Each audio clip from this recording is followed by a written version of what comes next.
தெய்வத்தின் குரல் மூன்றாம் பாகம் தனுர்வேதம் தர்ம யுத்தம். தர்ம ரக்ஷைக்காகவே இப்படி பல தினுசில் ஷரீரத்தை கொண்டும் ஆயுதத்தை கொண்டும் தன்னுடைய ஷரீரத்தையும் தன் நாட்டு மக்களின் ஷரீரத்தையும் ரட்சித்து கொள்வதற்கு தனுர்வேதம் வழி சொல்லிக் கொடுக்கிறது.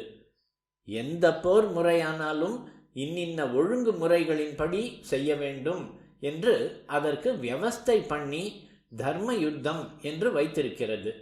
இதிலே பெரிய தர்மம் சேனைக்கும் தான் சண்டை. யுத்த பூமியிலேதான் அந்த சண்டை நடக்க வேண்டும். மற்ற பொது ஜனங்கள் எவரையும் தாக்கப்படாது, நாடு நகரங்களை பாதிக்கப்படாது என்று வைத்ததுதான். தற்காலத்திலோ சிவிலியன் பாப்புலேஷன், குழந்தைகள், ஸ்திரீகள் எவரானாலும் கிரூரமாக கொன்று குவிக்கிற விமான படையெடுப்பும் குண்டு போடுவதும் தான் போர் முறை என்றாயிருக்கிறது.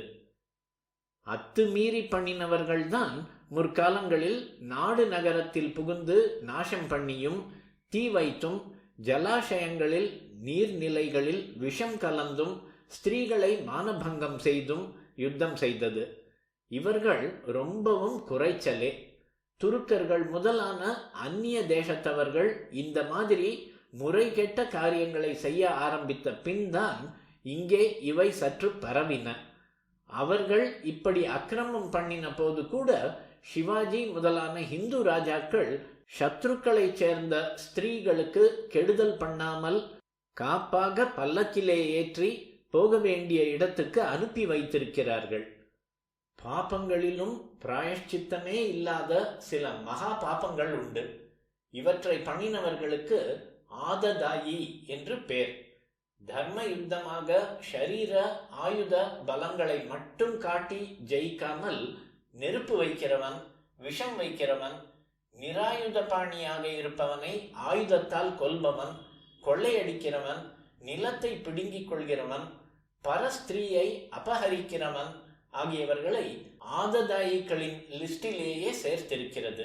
இதிலிருந்தே தர்ம வியவஸ்தை நம் யுத்த முறையை எப்படி கட்டுப்படுத்தி இருக்கிறது என்று தெரிந்து கொள்ளலாம். முன்னேயே இன்னார்தான் இன்னாருடன் யுத்தம் செய்யலாம் என்ற கட்டுப்பாட்டை சொன்னேன். சமபலம் உள்ளவர்களே யுத்தம் செய்து கொள்ள வேண்டும். சரணாகதி பண்ணுகிறவனை அடிக்கக்கூடாது. பயங்காளியை விட்டுவிடணும். ஒரு ஃப்ரண்டில் யுத்தத்தில் கலந்து கொள்ளாமல் தேவையின் போது சேர்ந்து கொள்வதற்காக காத்து கொண்டிருக்கிறவன் ஸ்டாண்ட் பை திடீரென்று புகுந்து ஒருத்தனை தாக்கக்கூடாது. ரொம்ப முடியாமல் சத்ரு கொஞ்சம் சிரம பரிகாரம் செய்து கொள்கிறேன் என்றால் அவனுக்கு அனுமதி தர வேண்டும். தீர்த்தம் குடிக்கிறேன், கவச்சத்தை சரி செய்து கொள்கிறேன், குதிரையை மாற்றிக்கொள்கிறேன், புதுசாக ஆயுதம் கொண்டு வர செய்கிறேன் என்றெல்லாம் சத்ரு சொல்லும் போது அவன் அப்படி செய்கிற வரையில் தாக்கக்கூடாது. ஆயுதம் இழந்தவன், கவச்சம் உடைந்தவன், கவனக்குறைவாய் இருப்பவன், புறமுதுகு காட்டி ஓடுகிறவன் முதலியவர்களை ஒருபோதும் அடிக்கக்கூடாது. சாரணர்கள் என்று ஒற்றர்கள், வேவுக்காரர்கள் இருப்பார்கள். சமாச்சாரம் கொண்டு வரும் தூதர்கள் இருப்பார்கள். ஆயுதங்களை கொண்டு வந்து தருவதற்காக சில பேர் இருப்பார்கள். உற்சாகம் மூட்டுவதற்காக சங்கம், பேரி முதலான வாத்தியங்களை வாசிப்பவர்கள் இருப்பார்கள். இவர்களையெல்லாம் தப்பி தவறியும் தாக்கிவிடக்கூடாது. ராவணனுடைய சாரணர்கள், தூதர்கள் ஆகியவர்களை வானரங்கள் ஹிம்சிக்காதபடி ராமர் யுத்த தர்மத்தை அவர்களுக்கு சொன்னதாக ராமாயணத்தில் இருக்கிறது. யுத்த பூமியில்தான் சண்டையே தவிர யுத்தம் முடிந்து திரும்பி பாசறைக்கு போகிற போது இரண்டு தரப்புக்காரர்களும் அன்போடு தான் பழக வேண்டும் என்று கூட சொல்வார்கள். இப்போது ஒரே அதர்ம யுத்தம்தான்.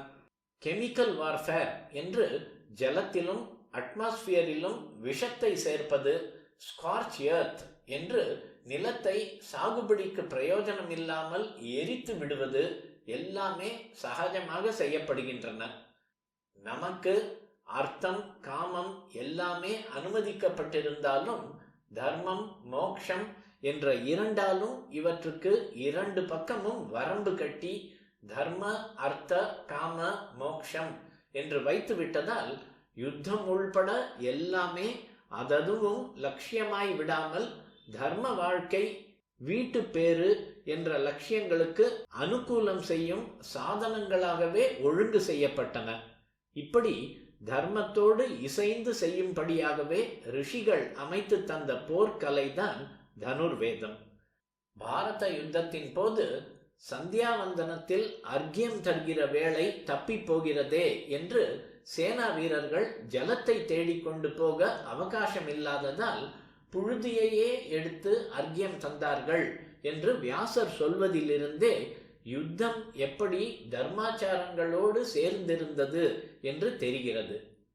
தமிழிலே அர்த்த புஷ்டியுடன் மரக்கருணை என்று சொல்வார்கள். லோகத்தில் தர்மம் தழைக்க வேண்டும் என்ற உசந்த லட்சியத்துக்காகவே கடுமையாக நடந்து கொள்வதுதான் மரக்கருணை. இந்த அடிப்படையில் அனுஷ்டிக்க வேண்டியதே தனுர்வேதம்.